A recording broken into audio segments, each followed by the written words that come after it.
cleaning the camera there. This is really anxiety provoking for me, but I don't know. I just wanted to try to post something because I don't have access to a computer right now, and even when I did, I had all these videos that never got finished and posted, which is fine, which I was just learning to accept and be okay with. Like, I did make an intentional decision to wait to post more since my last video. So yeah, I'll post obviously my recorded videos and stuff at some point, but I thought I would think sometimes to like I would film a little thing and then I'd edit it and then I was almost done editing it and I thought, "Oh, I'll just like post this, today or tomorrow." But I then realized for me, it actually would be a lot less stressful to 1 week at a time or something like that. So, oh dear, someone's watching. It's so uncomfortable for me.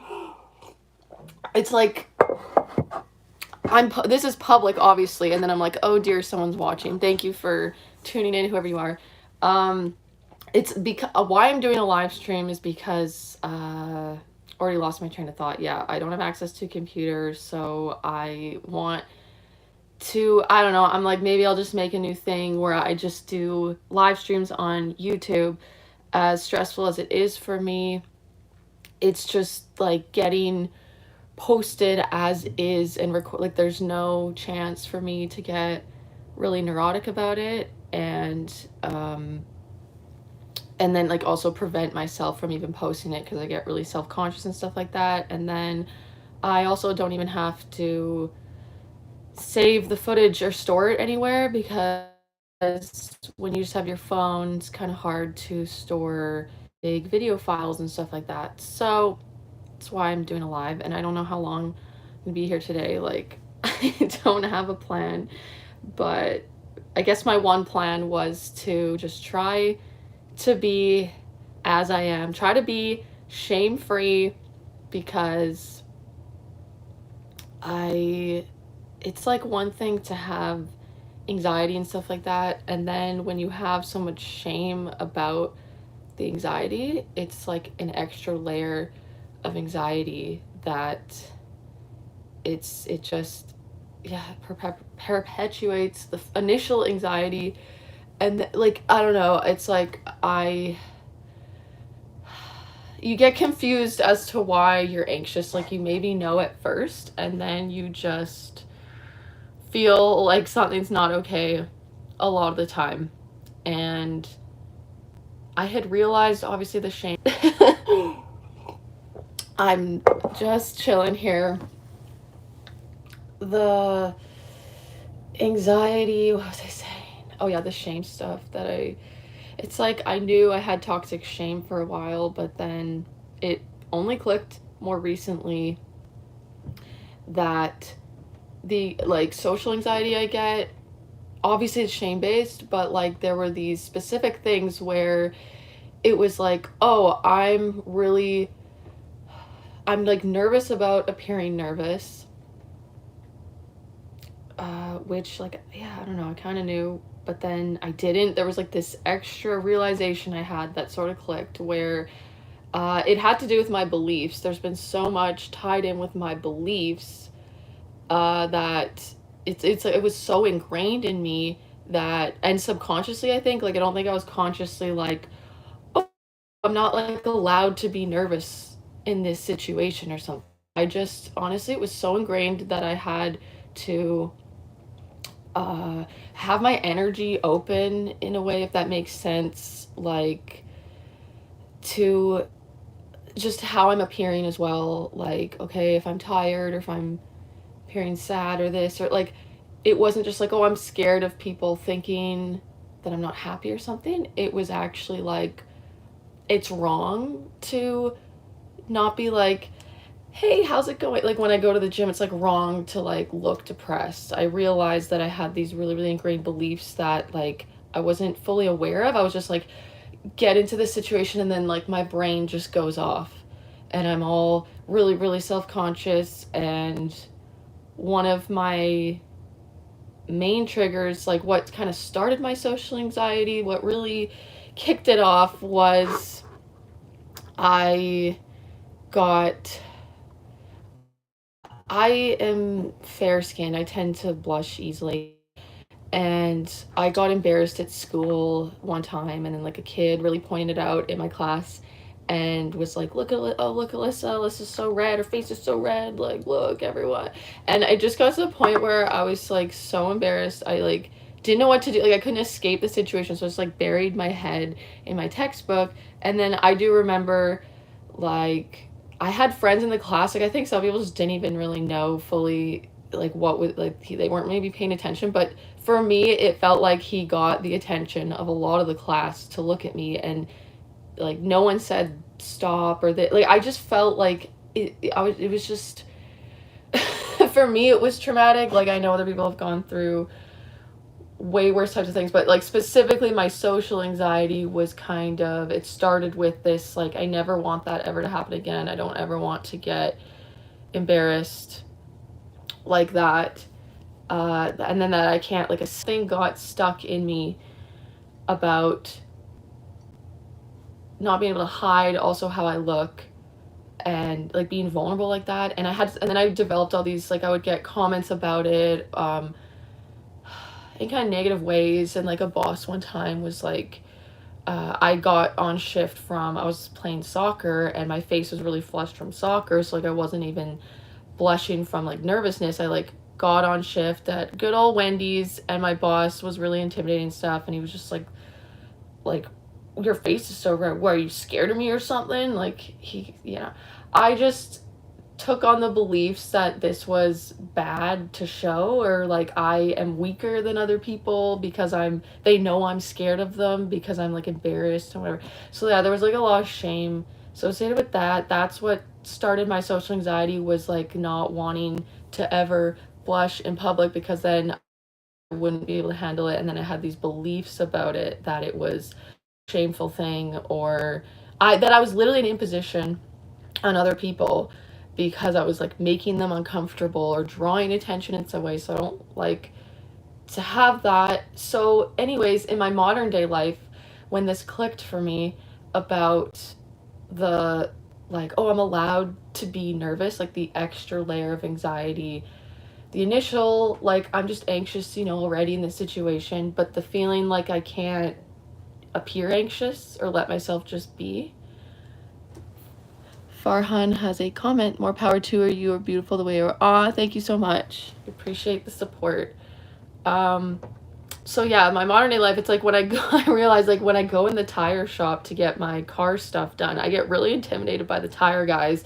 And the place I go to, they're actually so nice. No one's ever been mean to me, but my body just feels like someone's gonna scream at me or something. Like I was yelled at a lot as a child, and freaked out at over just a mistake. Like I dropped a plate of lasagna one time, and I just was like, I panicked because I knew I was like in trouble, and then someone started screaming at me. So I'm really sensitive too. I'm a sensitive soul. Like other people, it just doesn't bother them, or when they went through experiences like that, or a lot worse as a kid. Like some people, like I don't know, everyone copes with like traumatic stuff in a different way, and some people maybe don't take on beliefs about themselves right in those moments, but I totally took on these beliefs like I'm doing something wrong by being in the tire place and looking scared. And then I realized I'm allowed to look scared. Like I was allowed to. So now I know I'm allowed. And so like my point too of the live stream, or like me, like why I'm comfortable enough to do this live stream. Like I was doing TikTok lives. I've never done a live stream on this channel on YouTube, and my TikTok live streams were always I would talk about mental health stuff, but I don't remember like really talking about it in the moment, like being like, I'm anxious right now, like this is really uncomfortable. Like maybe at the beginning of it being like, oh, this is so stressful or something, but I also was wearing a costume, and I think I was masking. So that's big part of my life for so many years has been masking, which is just like hiding what's actually going on and pretending everything's fine. And so that's where I also really abandoned myself. And that's why I renamed my channel Alyssa Being Me, because I'm trying to get back to who I really am, like to just stop having this like pressure to be something for other people, even if I'm just going to the gym.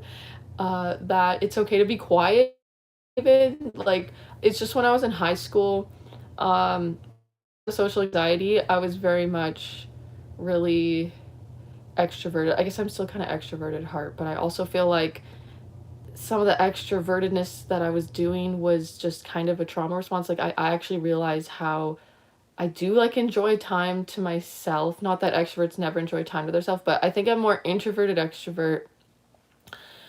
And I was just scared to be with myself and my own thoughts because of my crap beliefs about myself. So when I would like meditate before very recent times when I would meditate, it was just like a shit fest on myself. Like I just had these beliefs. I would start getting my ruminations, and then I would not be able to detach from the ruminations because I had these ingrained beliefs that caused these judgments about myself, like how I explained before about, oh, it's wrong to just like look nervous in front of people or something. Or so if I had ruminations about some social thing that happened, I feel like, oh, so awkward or whatever. Like I just couldn't get the thing. Like so, yeah, I couldn't even meditate before. Where was I going? I went on a tangent about introverted extroversion. Now I'm like losing my whole train of thought, but it's okay. We're just gonna be. Oh yeah, it's just about like being able to go to spin class at the gym. By the way, spin class is a cycling class. I realize that like other places call it soul cycle, and sometimes people don't know what I'm talking about when I say spin class. It's like, what kind of spin? Are you spinning yarn or what are you spinning? So my stationary bike cycling class that I go to at my gym, I gets like it's better now because I am allowed to be just quiet or tuned into myself or my own energy, like closed off a bit. But oh yeah, I was talking about how before I got the social anxiety in high school, I was like extreme extrovert and like um I feel like I'm bragging when I say this, but I was like the life of the party, whatever, and I like people were used to me being that way and just very, very outgoing and just silly and trying to make everyone laugh like all the time and then I got the social anxiety and then I felt like uncomfortable and I really lost my confidence, really, really low self-esteem.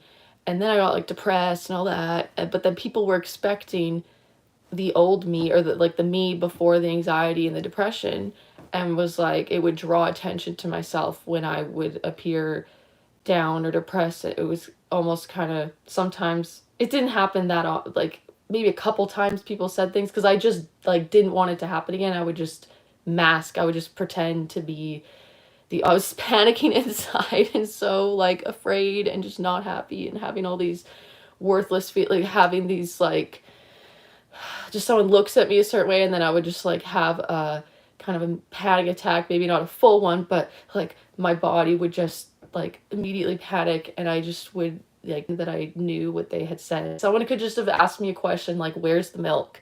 And I would act my body would respond as if it was like the worst insult ever. And I knew consciously they didn't insult me, but I don't know if anyone here's had that with the it's probably like it's what people with complex PTSD experience. Like I was diagnosed with borderline personality disorder, but I feel like I have a mix of like complex PTSD types of symptoms, and I think what those things are emotional flashbacks is what I learned about because traditional PTSD, post traumatic stress disorder, you have like visual or auditory flashbacks.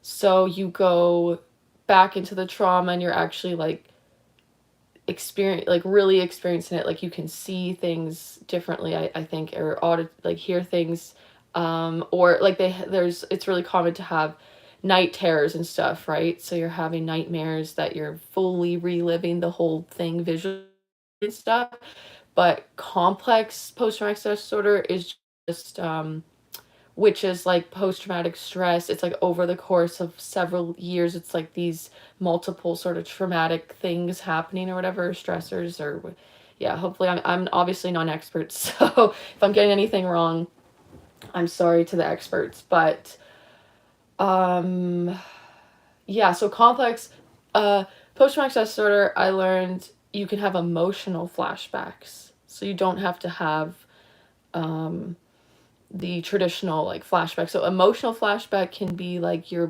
body's brought back to the state that you were in at the time.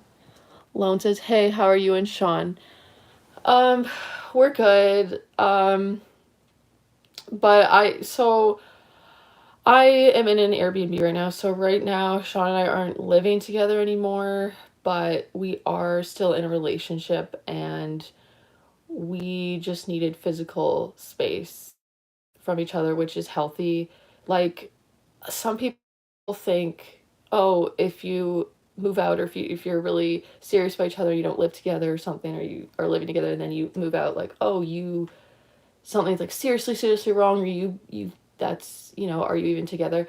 Um, but yeah, that's not the thing. For us, it's just like we got to work on ourselves and our own stuff to have healthier interactions because we both have had trauma stuff, and it's like when you're not fully out of it and you can be really sensitive to other people's trauma stuff, like just when people both have stuff going on, it's like so easily to just trigger each other's thing or whatever. And like for me, like what I've been talking about too in this live about the gym, like going to the gym and feeling like I gotta be on for people and like entertaining that, like not appear I'm just or just not be more quiet, like just not I'll feel this pressure that I can't do what I naturally normally would do. Like I get really anxiously attached and like too codependent when I'm living with Sean. Like I've tried to deal with it. Like a lot of it was getting a lot better, but I was just getting sensitive to things that were happening. Um, so yeah, Sean and I are good. We actually hung out last night and it was a very healthy, good hangout.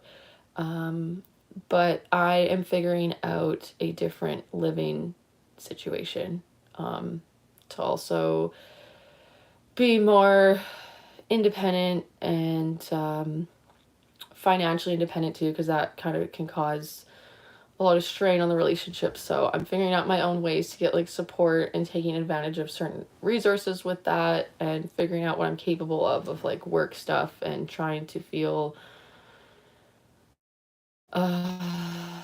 yeah, what's best for me. But yeah, my current like my full-time job lately has just been trying to heal my nervous system.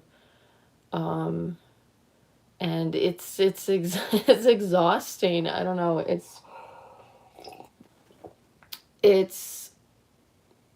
just it's simple though. It's ridiculous how simple it is cuz my whole thing I've been getting in my oh, trauma's personal, does not disappear if it is not validated. When it is no, why is it disappearing? I can't read fast enough. Sorry, I could not read fast enough. YouTube, why are you not accommodating for the slow readers? Okay, I see a little chat bubble here. Oh, that's just for my chat settings. I'm sorry, I'm on my phone and now I can't go back to your comment. I'm wondering if there's a way to just always have the comments show on my screen. So all chats are visible. Trauma is personal. Oh my god. Does not disappear if it is not validated when is ignored or invalid. The silent. I'm sorry. It disappeared again. Trauma is not personal. I'm trying to just go off of what I read. Appreciate you sharing. If I remember, I will look back at your comment. If it'll, I'm sure it'll show in the replay, and then I can fully process it. I can also have the time to process it because it just takes me a sec sometimes. But even just going off of like trauma is not personal. Uh,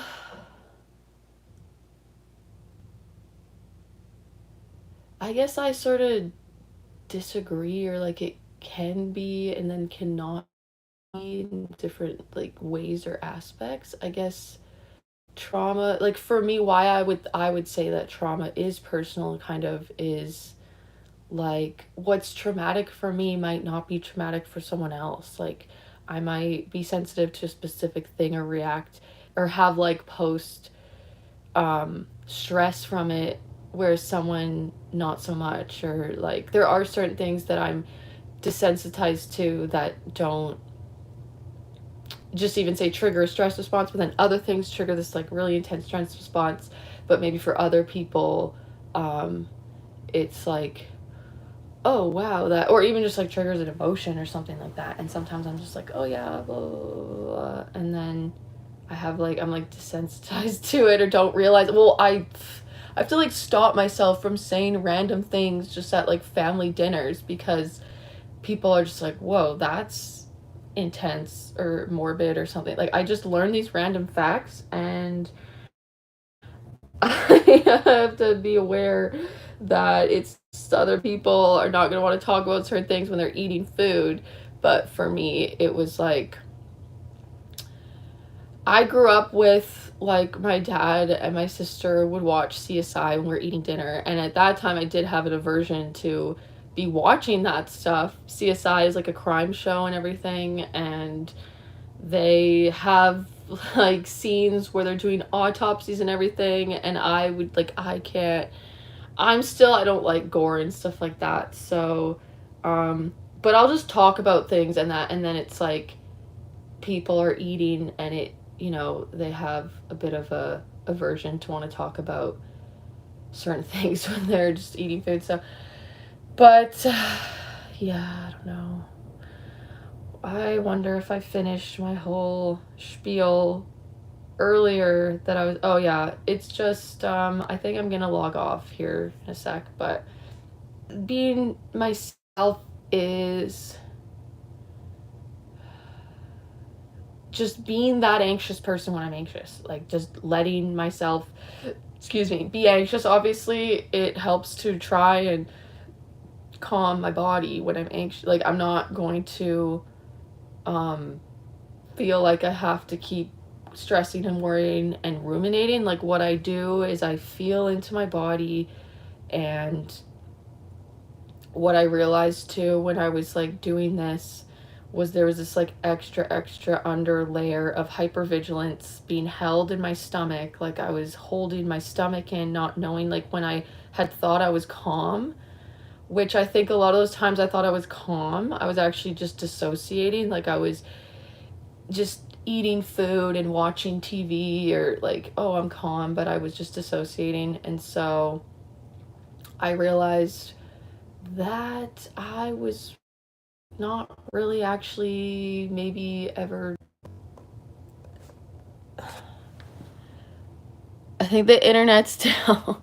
Oh, the internet is not great here. So I don't know, maybe I'll do a different live tomorrow and expand on, because it's a whole thing with the um stress that I hold in my stomach and stuff. So that could be good for another live stream tomorrow. I think I want to try to make this a regular thing. I think this went well. I obviously was really stressed about it, and then I'll feel worried about what I'm going to say or how I'm going to fill the space, or if I'm going to explain things okay enough that people can understand. And I think I have come a long way because I was like a lot more calm and not shutting my thoughts down before I even say stuff, because I'll have such a hard time explaining things, or I'll stop my thoughts. And so that's where I won't finish sentences, and then it's really confusing for people, but it's just because I'm like judging that I'm saying something in not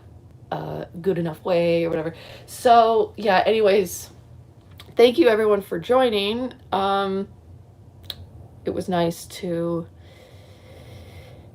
get back to being a creator and posting and stuff, because I like think about it all the time, and then I'm like, I don't know if I'm ready to expose myself in that way, but I feel good about this, so I'm gonna figure out how I log off. Love you guys, and we'll see you when I see you. Okay.